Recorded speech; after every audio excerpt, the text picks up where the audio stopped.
Happy birthday to you.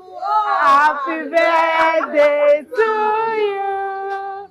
Happy birthday, happy birthday, happy birthday to you.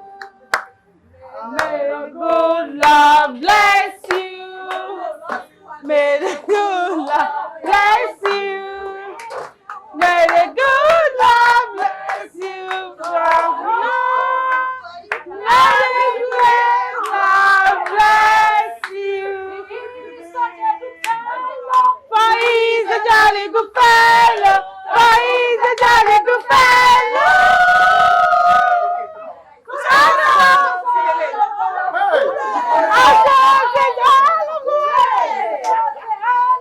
Hooray! Hooray!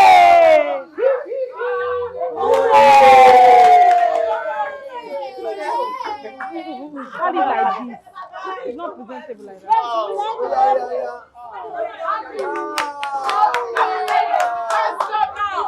Happy birthday!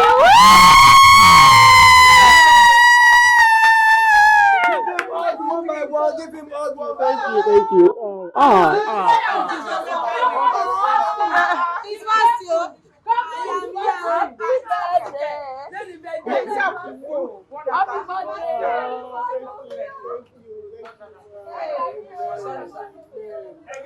Oh yeah, give us knife. Ejalamu knife can get cake.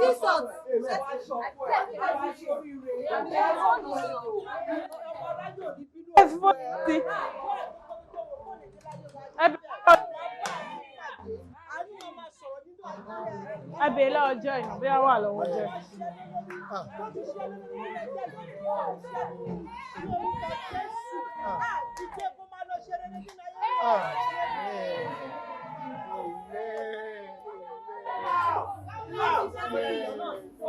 Okay, now let's cut the cake. I drew a bit. Oh yeah, Joy, hold your cake. And your cake. Dúró.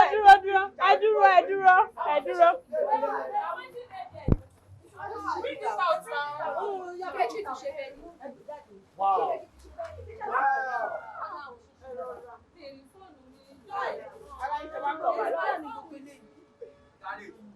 Ẹjọ.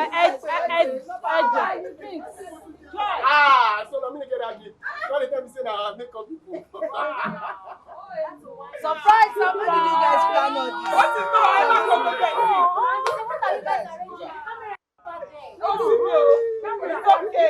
Okay. We are going to spell joy.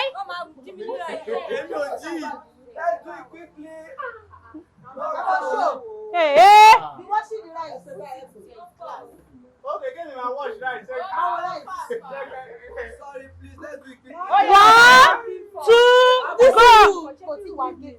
Hey, I'm a joy no ni Joy. I'm on show. Joy, jump. 1, 2, 3, go. Joy.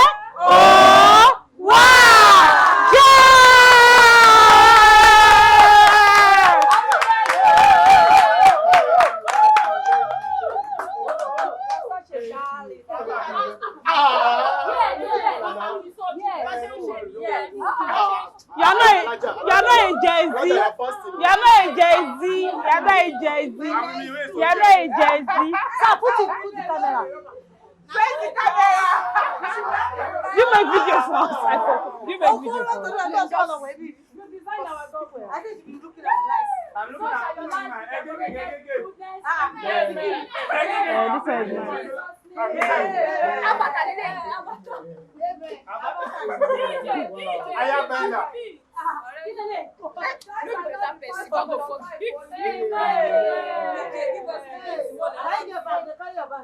DJ. Ìjọba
She will go give the heart. Don't go para to the free.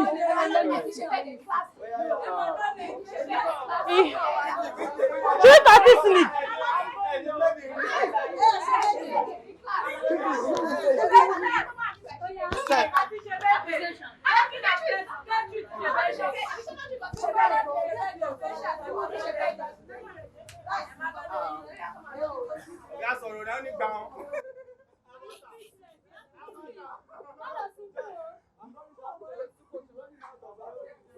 All right.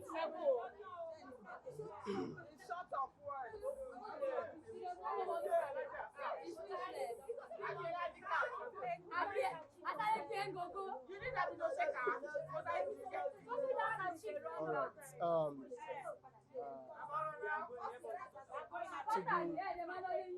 To be very honest. All right. To be honest, I don't even know where to start from. But I will start with a very short story. And if I should remember very well, the last time I could remember that I was celebrated like this, that was when I was 12 years old. Yes. And ever since then, it has always been a quiet time with the family and every other thing like that. And every other celebration comes up when one thing or the other is going wrong in the family. But this time around, I was also thinking that, okay, now that I'm going to Project Loud, I won't be at home again to celebrate with my family. One thing or the other will always take me away from the family. But not knowing that I'm going to meet an amazing family in this place. So,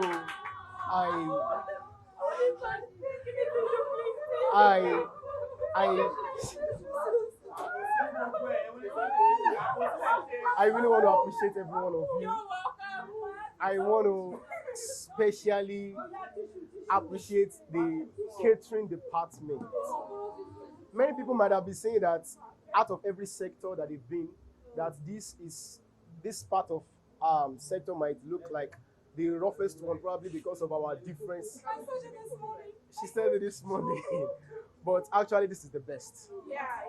Yes, and if I'm going to be opportune to join another gathering, I wish I'll be in the gathering where I would find people like Joy, people like Ruth, people like Mommy, people like Mama Aisha, people like my wonderful yes, Alasubumi and my wonderful Mama here, yes, Shula. The Okoros, in fact, amazing Okoros. Yes, our wonderful Oluwatobi lover, our wonderful Mama Titilayo, where's the mama that came from Lekki? She's here.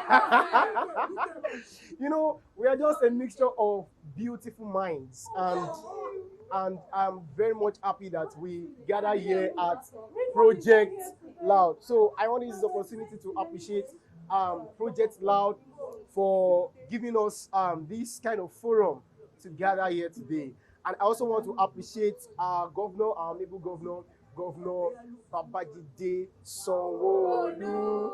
Yes, he brought this vision to reality. And I also want to appreciate Mr. Kenny. Is an amazing man. Despite his despite his busy schedule and everything he had to do, he still spare time to come and taste our food. Yes, and he has always been giving a very beautiful recommendation about everything we prepare. So I want to appreciate every one of us.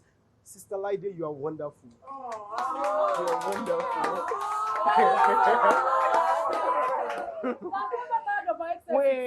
When we first came into this place, the first time I met her, we've not